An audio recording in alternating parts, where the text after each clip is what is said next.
इससे पहले पटना में जीटीयू कार्यालय में पार्टी अध्यक्ष आरसीपी सिंह से बिहार बीजेपी के प्रभारी भूपेंद्र यादव और बिहार बीजेपी के अध्यक्ष संजय जायसवाल ने मुलाकात की। दोनों दलों के इन वरिष्ठ नेताओं के बीच बंद कमरे में बात हुई। मुलाकात के बाद बीजेपी नेताओं ने बताया कि वो आरसीपी सिंह को राष्ट्रीय अध्यक्ष बनने पर बधाई देने आए थे।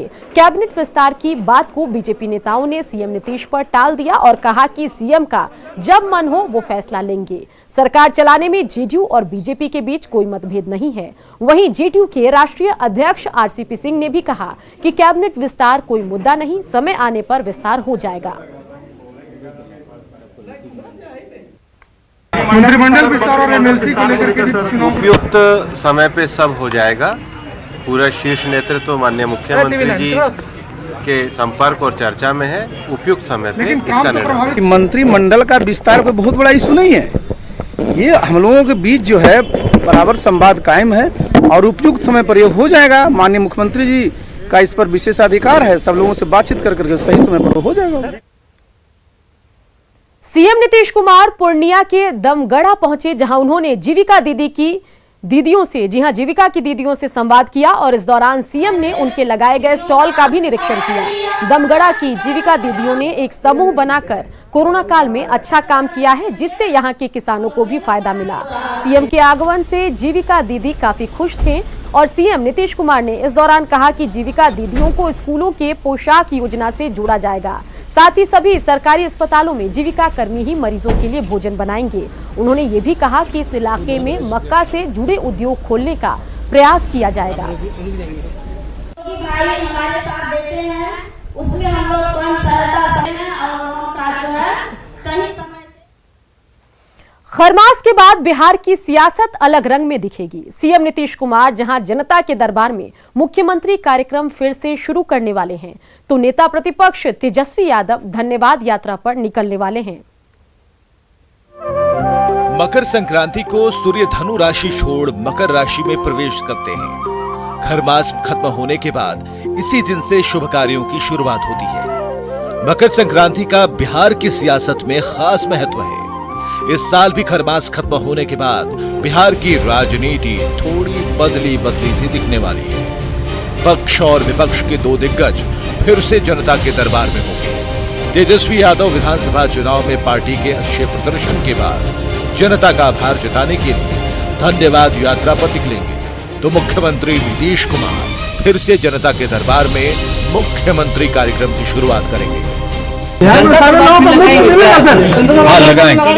लगाएंगे। खाली यही देख लेते हैं थोड़ा, जब तक थोड़ा हो जाए, क्योंकि अभी तो मान लीजिए शुरू कर देंगे तो लोगों की संख्या को सीमित करना पड़ेगा। और आप जानते हैं हमने तो शुरू में ही कह दिया था हम शुरू करेंगे जनता के दरबार में मुख्यमंत्री, फिर हम शुरू करेंगे। हालांकि दोनों नेताओं ने ही अब तक अपने अपने कार्यक्रम की तारीखों का ऐलान नहीं किया है, लेकिन ये तय है कि तेजस्वी की धन्यवाद यात्रा और नीतीश की जनता के दरबार में मुख्यमंत्री की शुरुआत खरमास के बाद होगी। इन दोनों कार्यक्रमों को लेकर पक्ष और विपक्ष आमने सामने हैं और अपनी अपनी सहूलियतों के मुताबिक बयान दिए जा रहे हैं। हमको लगता है 2 दिन के शहंशाह को पिकनिक से फुर्सत हो गई है, तो मेरा सिर्फ विनम्र निवेदन होगा नेता आरजेडी माननीय तेजस्वी जी से कि कम से कम बिहार को पिकनिक न समझेंगे। तो मुझे नहीं लगता कि तेजस्वी यादव जी या नीतीश जी जो अपनी गतिविधियों को चला रहे हैं उसका कोई विशेष मायने है। एक रूटीन काम है। हर पार्टी के नेता को हक है कि अपने कार्यक्रम चलाएं। जनता ने अपार मत दिया, सत्ता में बैठाने के लिए आपने ताकत दी, लेकिन सरकार में बैठे प्रशासन के लोग और चुनाव आयोग ने निर्णय जो है एनडीए के पक्ष में दिया। फिर भी हम जनता के साथ हैं और जनता को धन्यवाद यात्रा में निकलेंगे। 2005 में नीतीश कुमार बहुमत के साथ सत्ता में आए और 2006 से जनता दरबार की शुरुआत की। नतीजा ये हुआ कि ये कार्यक्रम सरकार और जनता के बीच सेतु का काम करता रहा। लेकिन 2016 में नीतीश कुमार ने इस कार्यक्रम को बंद कर लोक शिकायत निवारण सेल बना दिया, जिसकी वजह से मुख्यमंत्री की जनता से दूरी बनती चली गई और 2020 चुनाव के नतीजे अच्छे नहीं रहे।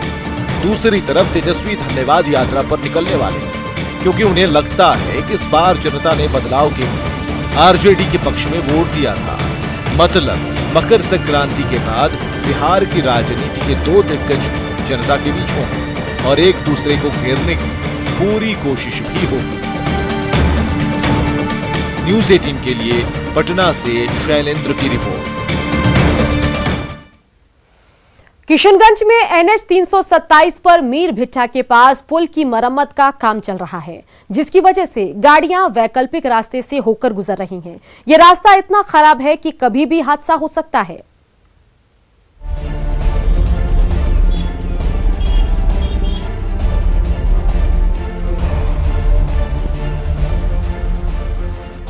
हिचकोले खाती गाड़ियों को देखिए कैसे ये कार सड़क पर आने के लिए जद्दोजहद कर रही है।